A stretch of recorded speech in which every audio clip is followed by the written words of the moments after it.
Good evening, and welcome to the Miracle of Prosperity here on the New Thought Media Network. I'm your host, Reverend Jim Webb. I am the author of The Soul of Prosperity, as well as several other books, including 30 P's to Prosperity, Prosperity from A to Z, and Creating Your Self-Manifesting Vision Board. Here we speak of all things prosperity, and we look at prosperity in a very holistic way. We look at prosperity not just as money and stuff, but we also look at prosperity as peace within that shows up in our lives as a peaceful experience. We look at prosperity as professional fulfillment, where, in the words of Florence Scovel Shinn, we have a wonderful job with wonderful pay, where we provide a wonderful service in a wonderful way. We look at prosperity as harmonious relationships, and we cultivate an inner harmony that shows up in our outer world as harmonious relationships. And not only casual relationships, but harmonious professional relationships and healed and harmonious family relationships. And we look at prosperity as a life that works more easily, effortlessly, and joyfully. Now, these are just some of the dimensions of prosperity that we work with. And what we do each week, as we look at spiritual tools, techniques, tips, guidance, and perspectives that can either enhance our existing prosperity or eliminate blockages to our prosperity. And today we've got a very special show planned. The show that we've got planned tonight is focusing on an aspect of our spiritual growth and development that can either accept or deny our prosperity. And that aspect of us is our inner child. Your inner child is the ambassador to your prosperity. Your inner child can either accept the infinitely abundant flow of good that God would flow to you or through you, or your inner child can deny this prosperity. It is the ambassador. And so our task is to understand the role of the inner child in allowing or denying our prosperity, and to work with some ways that we can support the inner child in allowing our prosperity. And you may wonder, what role does the inner child play in all of this? Well, imagine this, and let me just offer you a visual image first. Some of you are old like me, and you remember an album by a group called Pink Floyd. It was actually one of the best-selling albums of its decade. It was called Dark Side of the Moon. And you may even remember the album cover. This was back when they had albums. The album cover had a prism, P-R-I-S-M, like a triangle-shaped glass prism. And in one end, pure light was flowing in, and on the other end, a rainbow was flowing out. And what the prism symbolized was how light could be broken up and dispersed through the prism. Well, think about that. The prism was a medium for transforming the light into all of its elements, right? It was a filter, in a way. Well, guess what? Your inner child is a filter. It can take the love, the light, and God's will for you, which is God's yes. And if your inner child has been traumatized, minimized, ignored, or in some way denied, that inner child may not feel worthy of the light and may turn that yes into no. And what shows up in your world? The inner child's no could show up in your world instead of the yes of God. And that's why the inner child is an ambassador to your prosperity. Now let's work with this a little bit more. And I know you've got some questions coming. So when you get your questions, just put them in the chat, okay? So we're going to work with this a little bit more. What if your inner child felt unseen, unheard, or unimportant? Then that inner child, the energy of that inner child, still lives within you. And it may be ruling your life whether you know it or not. And let me give you an example of how that works from the real world. Years ago, when I was in corporate America, I was sitting in a meeting, and there had been instances in my childhood, as is the case with many of us, where I felt unseen, unheard, and unimportant. Perhaps because the folks who raised me had bigger fish to fry or bigger worries, like their own survival. Doesn't matter. But that's how my inner child was feeling. So I was in this big, prestigious, powerful business meeting. And I had this amazing idea based on my prior business experience. And something kept me from saying it. And something kept me from saying it. It was the inner child who had been denied, unseen, and unheard. And it was that same child who got that message reinforced in corporate America, where other people would say the same thing I had been saying, and all of a sudden when somebody else said it, it was like they just read it from Moses' tablets, even though I had been saying it for 5 minutes.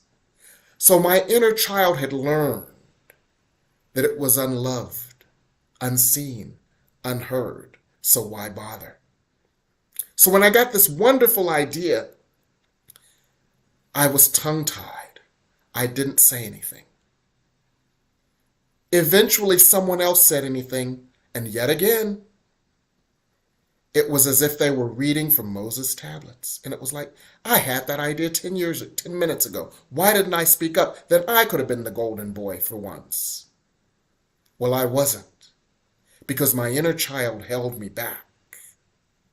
And that is an example of how the inner child can either accept or deny your prosperity. Because I know if I had spoken up and if I had shared that idea and if I had shared my perspectives, I would have gotten the promotion that the other guy got. And that would have helped me. So that's how the inner child works. But I have news for you. The inner child has been miseducated. So how can we support the inner child in working in our favor instead of working to our disadvantage? How can we support the inner child in helping us instead of sabotaging us? Well, there are some things that we can do. There are some techniques that we can apply. And there are some ways that we can go forward and make the inner child the ambassador to our good. And we're going to talk about those here on the Miracle of Prosperity. Now, I know you all have some questions and comments, so we're going to go to break, and we're going to give you an opportunity to type in your questions and comments so we can discuss them. And we'll be back and we'll discuss your comments, and I'm going to share with you some ways to work with the inner child here on the New Thought Media Network.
Please help us say thank you to our organizational sponsors, including the Hefferland Foundation, Affiliated New Thought Network, International New Thought Alliance, Science of Mind Archives and Library Foundation, Center for Spiritual Living Denver, Center for Spiritual Living Midtown, New Thought Philadelphia, Planned Happiness Institute, Summit Center for Spiritual Living, One Heart Retreats, Center for Spiritual Living on the Lake, Unity Spiritual Center, Kitchener, Om Center for Spiritual Living, La Mesa, Satya Center, Center for Spiritual Living, North Jersey, Unity of Savannah, and Center for Spiritual Living, Seattle, as well as all of our individual donors.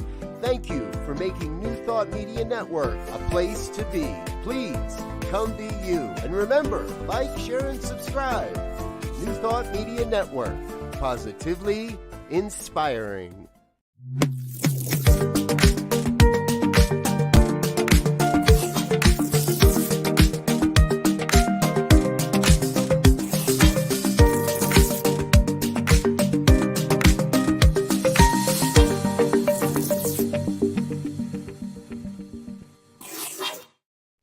And we're back here on the New Thought Media Network with the Miracle of Prosperity. And we've already got a question. And this is a wonderful question, so I'm going to address it broadly first, and then I'm going to address it granularly, okay? So the question has to do with how, from Jane Batt, it appears that the inner child of so many people is acting out in a very negative way on the earth right now. And that is of concern.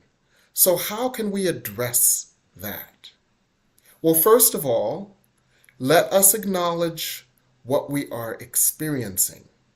Because acknowledging what we are experiencing is the first step in changing our experience.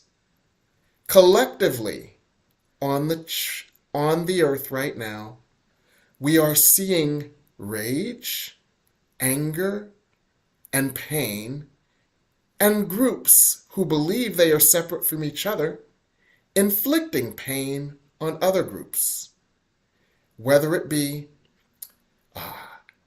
in Israel and the Gaza Strip, whether it be Russia and the Ukraine, whether it be the U.S. Congress, or whether it be someone in your neighborhood acting out. The part of us that acts out is often the inner child having a tantrum, The inner child saying, I do not believe that I am loved.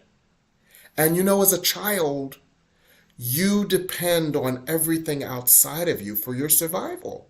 Because as a child, you cannot take care of yourself. And so if you fear that you are not getting what you need to survive, it is a primal fear. And your acting out is a primal rage on that same level. So when we see all of these destructive acts from that perspective, what we are seeing is deep fear coming up for healing. Everything is coming up for healing now, so that anything unlike love on the earth can be exposed, healed, and transformed, so that the earth can move to its next level of consciousness, which the fifth dimension made popular in their song, The Age of Aquarius, harmony and understanding, and mystic crystal revelations. So the earth is actually healing by purging the destructive emotions of the inner child right now. And that may be scary, but another way to look at it is it gives us hope. Because after the purging comes the healing, for the purging is an invitation to the healing. And there are some lessons in A Course in Miracles that we can apply to this. Lesson 193, all things are lessons God would have me learn. The essence of this lesson is, when we are seeing the darkness of humanity showing up in places like Israel and the Gaza Strip, or in the Ukraine and Russia, or in our Congress, or in our neighborhood, what we are being asked to do is to look at the destructive nature within us that says, I am separate from you, you are separate from me, and we must be at war. And to realize that that war is causing so much pain, and that that is not God's will for us. God's will for us is perfect happiness, according to A Course in Miracles lessons 100 through 103. So this is a lesson, an opportunity to choose again, to choose love instead of division, to choose joy instead of pain, to choose peace instead of turmoil. And like the song says, let there be peace on earth, and let it begin with me. You are an ambassador for that peace. For each time you choose peace within you, you bring a different energy and a different vibration to the earth. You bring when you experience your oneness, when you experience your union, when you experience the bliss of union, when you experience the peace of union, when you experience the grace of union, you literally plant that energy on the earth like a seed. And you seed the earth with a new energy that heals and calms the earth's energy. And it begins as it heals and calms your energy, so the parts of you that have felt unloved and have needed to act out self-destructively are healed and calmed.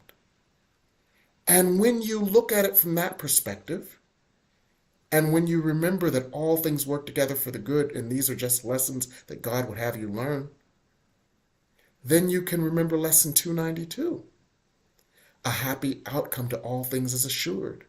Understand that God is working on this, and God is working through this.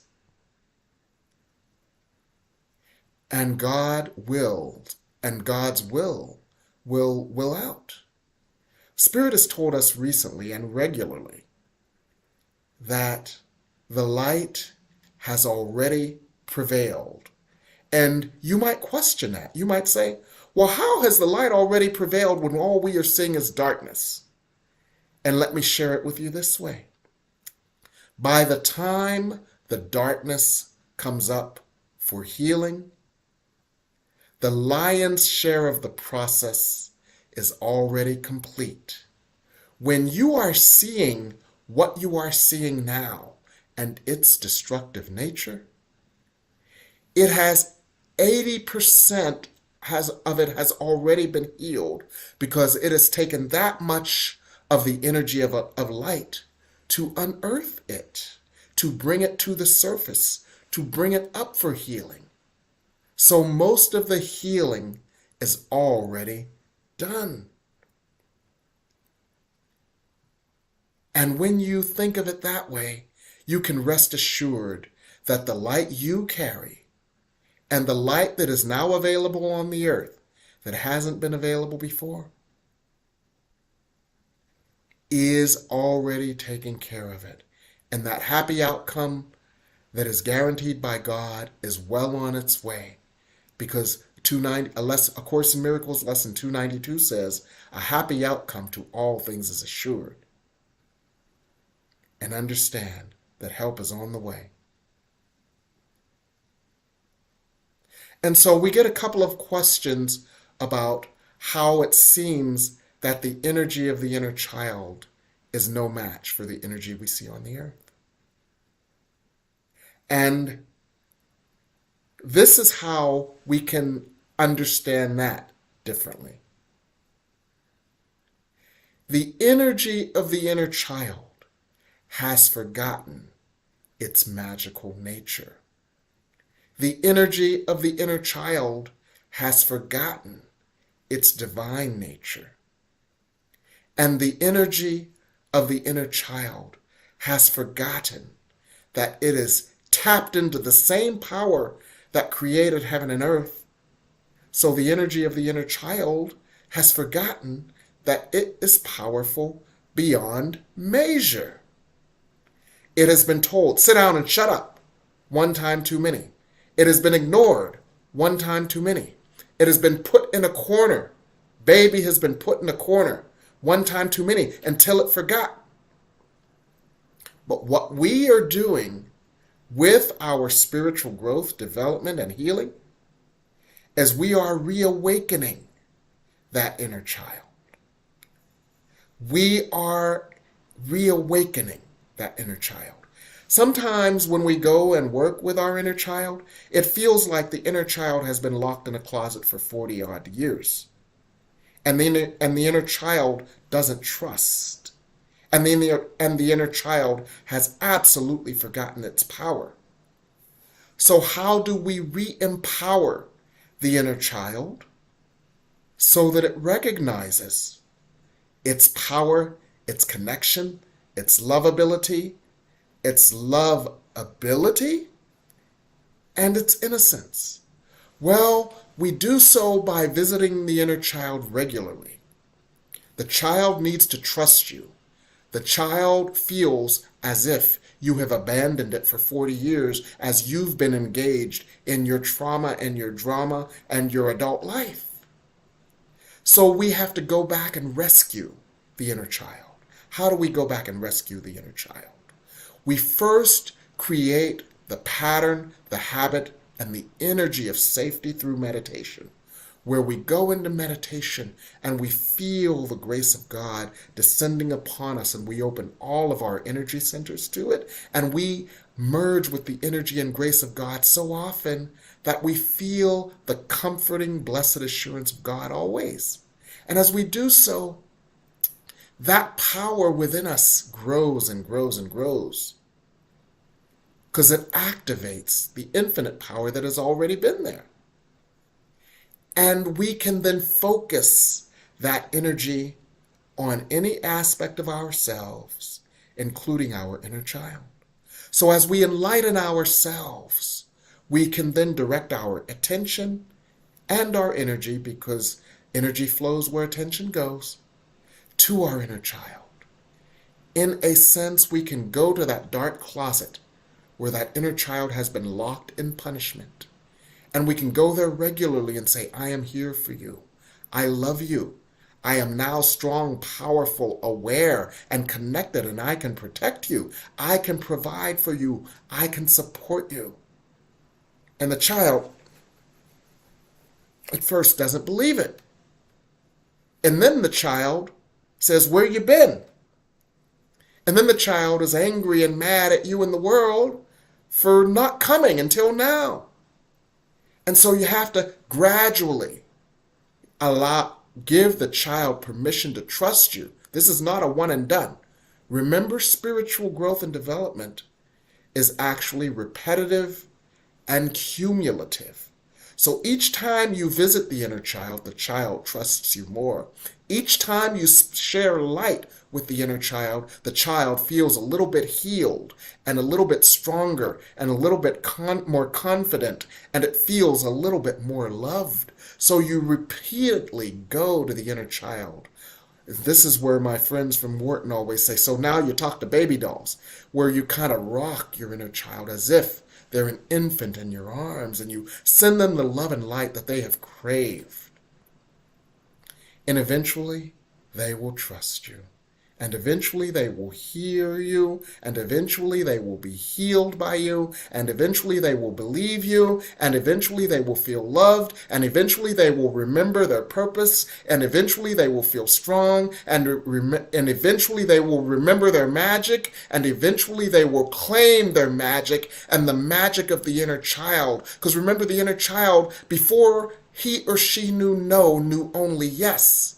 Before he or she knew no, they only knew power and beauty and their connection with the divine and their infinite selves. And when they remember that, you can use that energy to support the creation of your heart's desires. Because then the child isn't saying no anymore. Instead, the child is saying yes. So what would have happened if I had been in that business meeting and my child felt confident and secure and peaceful? And when we were sitting around in that boardroom in New York, and they said, well, how are we going to capture this portion of our business, which we say going away? I would have said, well, in my prior experience, we did the same thing with California, and this is what we did. And I would have gotten that promotion. And that would have been my child saying yes instead of no. We can teach our child yes. And as we teach our child yes, we no longer have to fear the inner children of others, because we've brought a new degree of light to the earth. Now we have another question where Marsha Lacey is thinking of her 2 grandchildren and how to keep the inner child safe and pure so we don't have to go back and rescue it 40 years later. How can we keep the inner child of an innocent safe, whole, and pure so they don't have to go back and rescue it 40 years later? This is one of the things that and I know that Dad probably has this question too, because she has a young grandchild as well. How can you keep the inner child of your children whole? Well, what you do for yourself, you do for others as well. Because A Course in Miracles says, I am not alone in the effects of my healing. When I am healed, I am not healed alone. So when you do that process where you continually and repeatedly go into meditation, go into prayer, go into alignment with God, go into that healing space where you have created your safe space of healing and meditation, when you go in there and you are connected with and at one with God, where you are connected with and at one with your higher self, you can also bring the energy of your beloved innocent into that space. Your beloved grandchild, you can invite them into that space. Come here, my beloved innocent. Let me tell you a story. Let me tell you a story of your strength. Let me tell you a story of your beauty. Let me tell you a story of your power. Let me tell you a story of your grace. And no matter what happens in your world, no one can take this from you. And you plant the seeds of that energy, that consciousness in that child, and it will resonate with them. So you bring them into your space energetically. It doesn't have to be, you don't have to do it physically. You can do it energetically. Bring them into the space. Anoint them. Bless them. Touch that part of them that is still whole in their light. And just like a plant just like a seed that needs to be nurtured, you continue to support the nurturing of their light seed within them so that it never goes away, no matter what happens. And that can be useful. So we have another question from Henry Harris. How do we work with the inner child as it relates to rejection? Well, the inner child has a number of different ways to see all things. For the inner child is connected to the light of God when it has not forgotten. So we go back and we once again support the inner child in remembering who it really is. And when the inner child remembers who it really is, it can see things differently. You know, from our abused adult perspective, where we have seen rejection over and over and over and over and over again, we believe that our rejection is indicative of something wrong with us, right? But the inner child, when that inner child is taught to remember its divinity, its grace, and its wholeness, can see that that rejection is not a function of the inner child, because the inner child has not yet learned that it is wrong. The inner child has not yet learned that it is flawed. The inner child has not yet been miseducated into its ineligibility or its unworthiness. That miseducation hasn't happened yet. So the inner child only knows of its worthiness. The inner child only knows of its ability. The inner child only knows of its ineligibility. And through the eyes of that inner child, rejection doesn't mean that there's something wrong with the child. Rejection means that there's either something amiss with the rejector, or that there is something better in the offing. And the inner child doesn't feel hurt by rejection, because the inner child may know that rejection is protection, or rejection is not a reflection on them. So we can teach the inner child, rejection could be protection, or rejection is not a reflection on me, for I am not flawed and I am not rejectable. This is a function of another's dysfunction. This rejection is a function of another's dysfunction. And that, for example, the man that couldn't love you probably couldn't love themselves.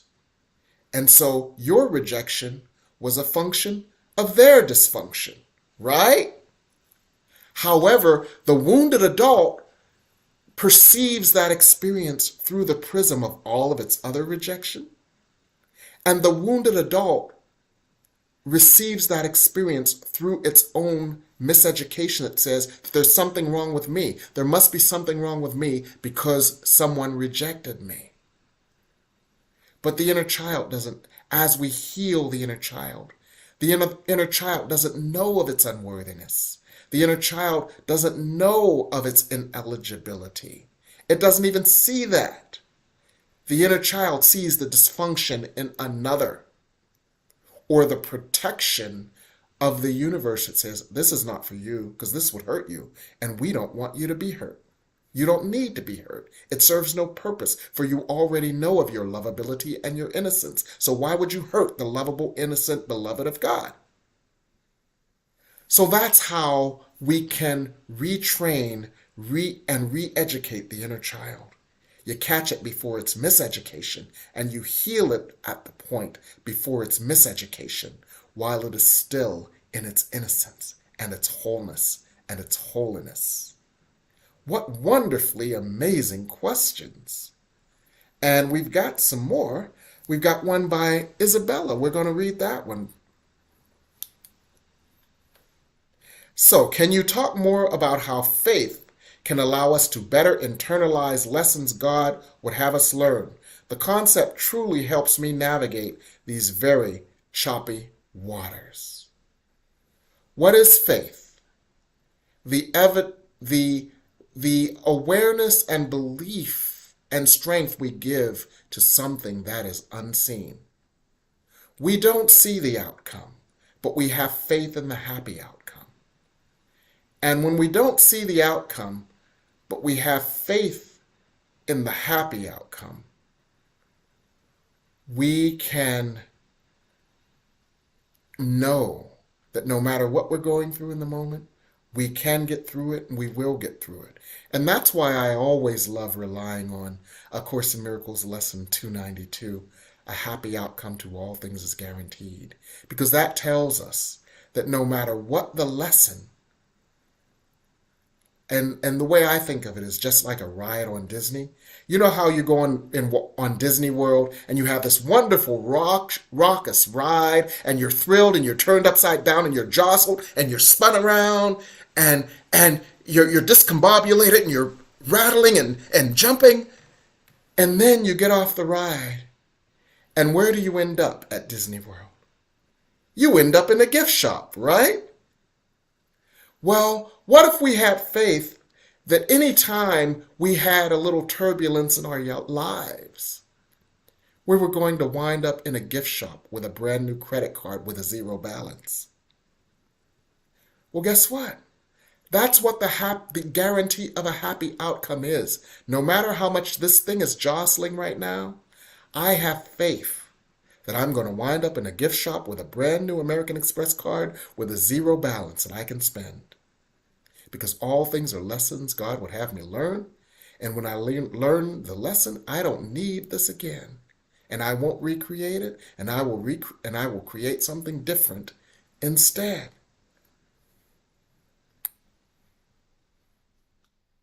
So that can be another way that we can work with that.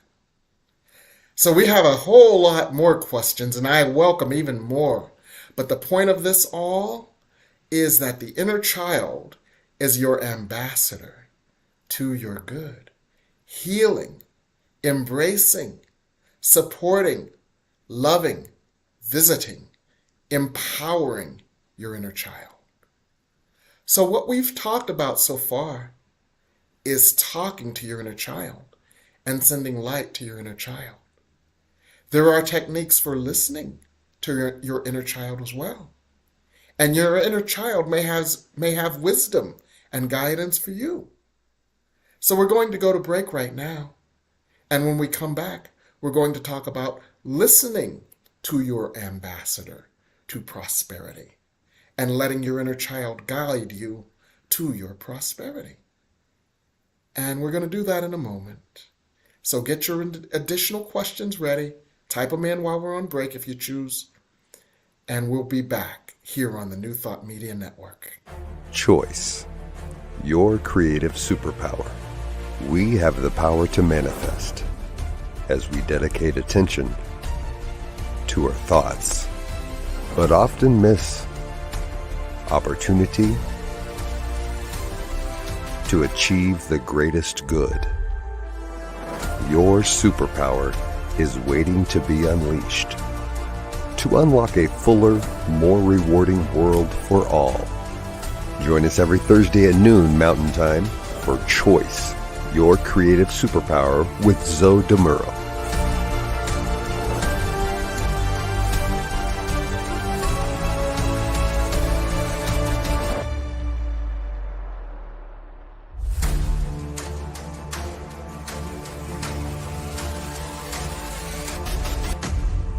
New Thought Media Network is on the rise. We're looking to grow with you.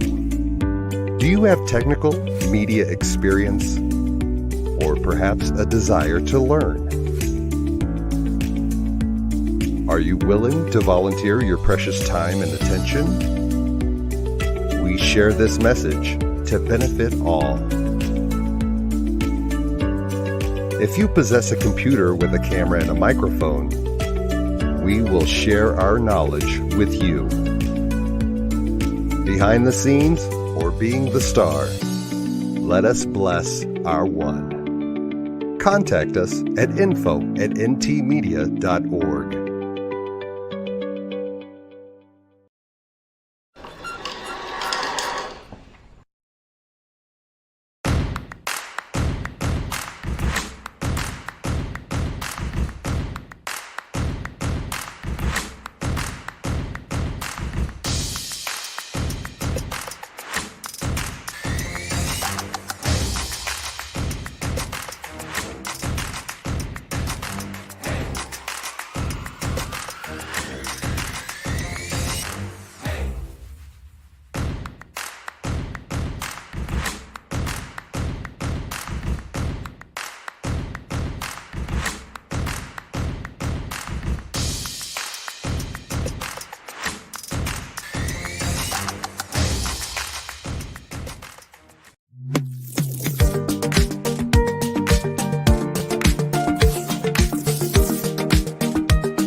And we're back here on the miracle of prosperity.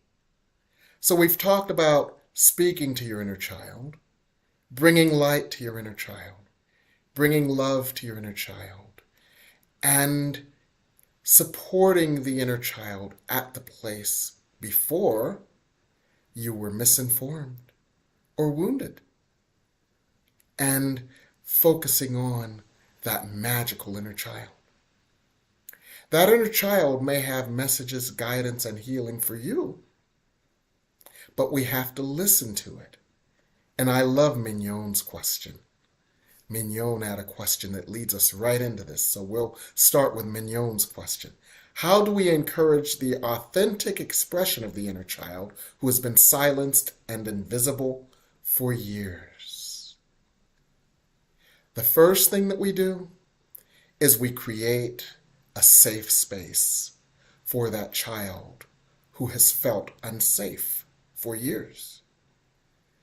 In our own temple, our external temple that we create through prayer and meditation that nurtures our inner temple and gives our inner temple permission to shine, we have created, let's call it a cone of light and safety and love.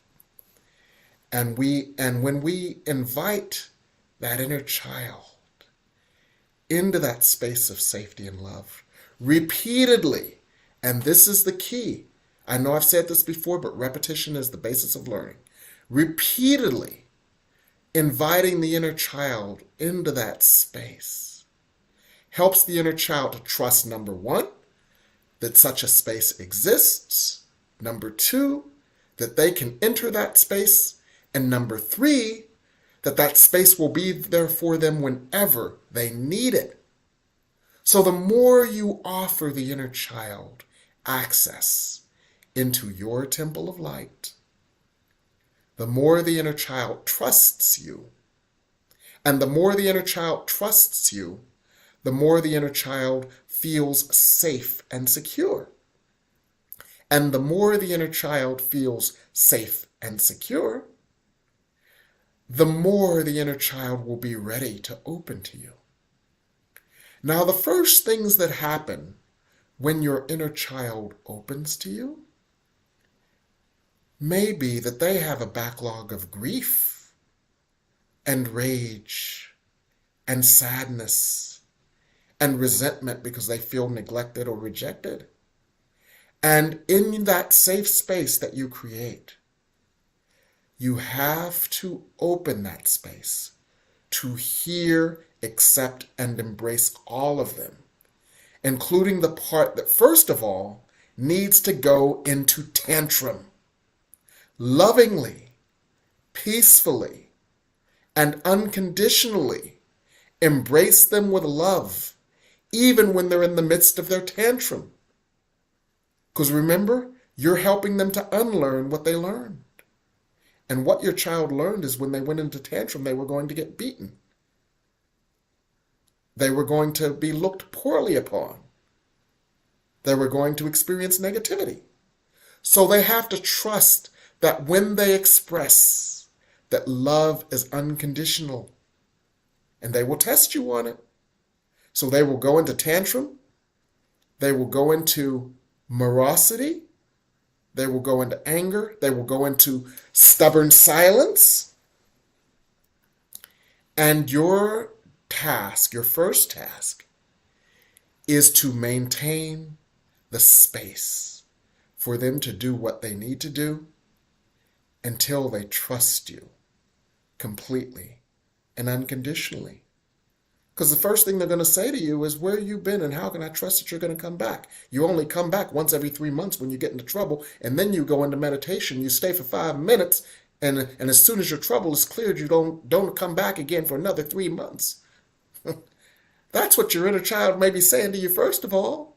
How can I trust you? You got to be more consistent. And once the inner child is convinced that they are safe, they will emerge. And how can you allow the inner child to emerge? One very popular way that was popularized by John Bradshaw, in his book Homecoming, Healing and Championing the Child Within, is to allow that child to write through you by using your non-dominant hand. And you might go into meditation and ask the child, how are you feeling? What are you feeling? What would you say to me now? And allow that child to express by journaling with your non-dominant hand. Or you might go into that space of prayer and meditation where you nurture your own internal temple of the divine. And you might check in with the inner child by saying, how are you feeling right now? And that child will radiate to you or flash you a feeling. And that may be one of the first ways that the inner child communes with you.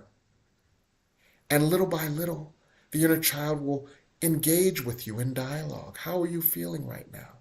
I'm not feeling so well. Why are you not feeling so well? Because a part of me is in pain. Why are you in pain? Because I felt this, I felt that, I felt this, I felt that. And the child may eventually trust you with the truth. You can offer them, well, what if you feel loved right now? How do you feel right now? I feel loved. What if you were loved then? What if you were never wrong? What if you were never bad? What if you were never inadequate? What if you were never unwanted because God wants you now? And little by little, this truth can permeate the layers of the child's consciousness, just as this truth has permeated the layers of your consciousness. Remember, it's gradual, it's repetitive, but it is cumulative. And so gradually, repetitively, and cumulatively, this is how you heal the inner child and get the inner child to trust you. And once the inner child trusts you, the inner child may be wiser than your adult, stronger than your adult, may know more than your adult, may have more confidence than your adult, and can guide you into your good instead of keeping you in the discomfort of the adult that has been miseducated. So the child might have a brilliant idea that your inner adult that has been jaded hasn't even thought of. The child may have a burst of confidence that the adult that has been worn down may not have. The child may have wisdom and insights and a connection that the adult may not have. And this is how you can gradually, repetitively, yet cumulatively create the space to listen to the inner child. Now, Lorraine Johnson, life coach, has a question too. Yes. The essence of the question is, can we converse with the inner child during the course of the day without being in meditation, but while going about our day-to-day tasks in addition to deep meditation? And the answer is absolutely yes. You see, because what happens cumulatively as we learn to engage the inner child is we keep ourselves open to that energy all along. And there's a lesson in A Course in Miracles that can help us with it. And it might be 48 or 49. God speaks to me throughout the day. That lesson, God speaks to me throughout the day. When we nurture our openness to the infinite energy of love and light, and we continually are in communion with that energy, we can hear and feel it throughout the day. And as we do so, we can hear and feel and sense our inner child without the day also. Every time we go into prayer and meditation, we condition ourselves to be in alignment with God more often, more deeply, and more powerfully, always. Till we get to the point where what A Course in Miracles calls the holy instant, where we feel that instantaneous connection with God and that deep connection with God, and it seems like it's just for an instant, we can turn that holy instant into a holy constant, where we constantly feel the presence of God, where we constantly feel the love of God, where we constantly feel the light of God, where we constantly feel the protection of God, where we constantly feel the grace of God, where we constantly feel the ideas of God. And when we are in that state, we can consult with, heal, listen to our inner child always. And we don't have to go into a deep state of meditation because we take that state of meditation with us no matter where we go throughout the day. So Shay has a comment. Brilliant. My inner child totally knows things I don't. She sure does. Yes. Our adult has been jaded. Our adult has been miseducated. Our adult has been shamed and filled with such fear and doubt that our adult can't always get the divine idea. But the holy, innocent, beloved inner child has not yet been miseducated or jaded and can get the divine idea that we may not even be able to get. And that's why our inner child can be the ambassador to our good. Now, we've got a producer here. We've got Reverend Michael, and he may have some questions or things he might want to say about that too. Our producer, Reverend Michael, what do you think about all of this? Well, first of all, yes, and we wouldn't have been talking about this 20 years ago, because that what happens is that, again, we don't, again, someone who's done extensive inner child work and who still does, I think that going back to the beliefs, and my favorite belief working on now is, you have to work hard for the money, because I had two parents that always did that. Mm-hmm. Or the universe doesn't support me because of memories from, where my dad didn't support me. So the whole idea of nurturing the inner child, of going in, re-educating. And I think, again, I like what you said about education, about, as we constantly repeat it, what happens is that, again, that makes a big difference. So if you're wondering why your prayers for prosperity or your affirmations for prosperity are not working, or you feel blocked, the reason being is because on some level, that's what's happening. So again, to go back in to lovingly heal that, and to allow yourself to feel safe. I think one of the questions was, and let me just get here. Mignon says, can the inner child be convinced that it is safe to emerge after years of invisibility? Yes. Yes. I Yes. see you. I love you. I hold you in light. And that's what we can say to the inner child there. I see you. I hold you in your brilliance and in your light. And that can help the inner child to emerge. So Yes. what are you working on these days, Reverend Michael? I hear you got a trip coming up. Yes, I am I'm going to a conference here in Springfield, Missouri. I'll be going there for a theology conference this week. And I continue my work here at the New Thought Media Network, ntmedia.org. Doing a lot more producing, doing my own shows, and again, getting the light out there. Well, Reverend Jim, Yes. what are you doing these days? What am I working on? Yes, sir. I'm working on some very interesting stuff. I've got a new set of classes and an introductory pop-up class. My introductory pop-up class is Spirit Speaks on Creating Heaven on Earth. And this, I'm so excited about this, because there is an energy of creativity on the earth that is unprecedented. And that energy is an energy that we can harness. It is an energy that has moved deeply into us to heal blockages to our good, and an energy that can create our good more effortlessly than ever before. We are at a turning point here on the earth, where the hellish experiences of the past can be easily and effortlessly transformed into the heavenly experiences that don't require us to die. In other words, heaven on earth. And Spirit, in this pop-up class on Monday, October 23rd at 7:30, in this pop-up class, Spirit is going to give everyone who participates their own individual guidance on what they can do to create their heaven on earth. And that's why I'm so excited. It's a one-time pop-up class on Monday, October 23rd at 7:30. And it's a lead-in to a 6-week series that I'm doing. So in a sense, it's a one-time sampler to a 6-week series that I'm doing.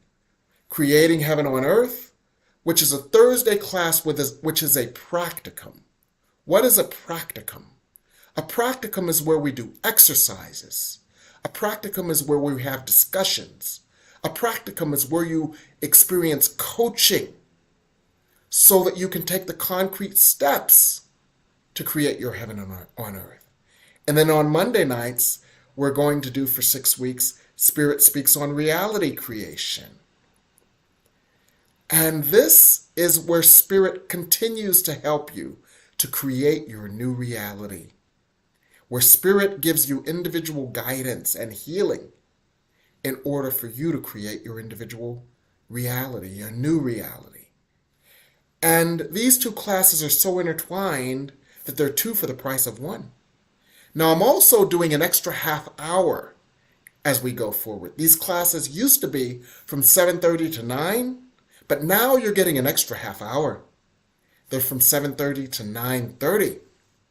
So you get a lot more value, and it's 2 for the price of 1, and I've got a $75 discount for pre-registration and with prepayment.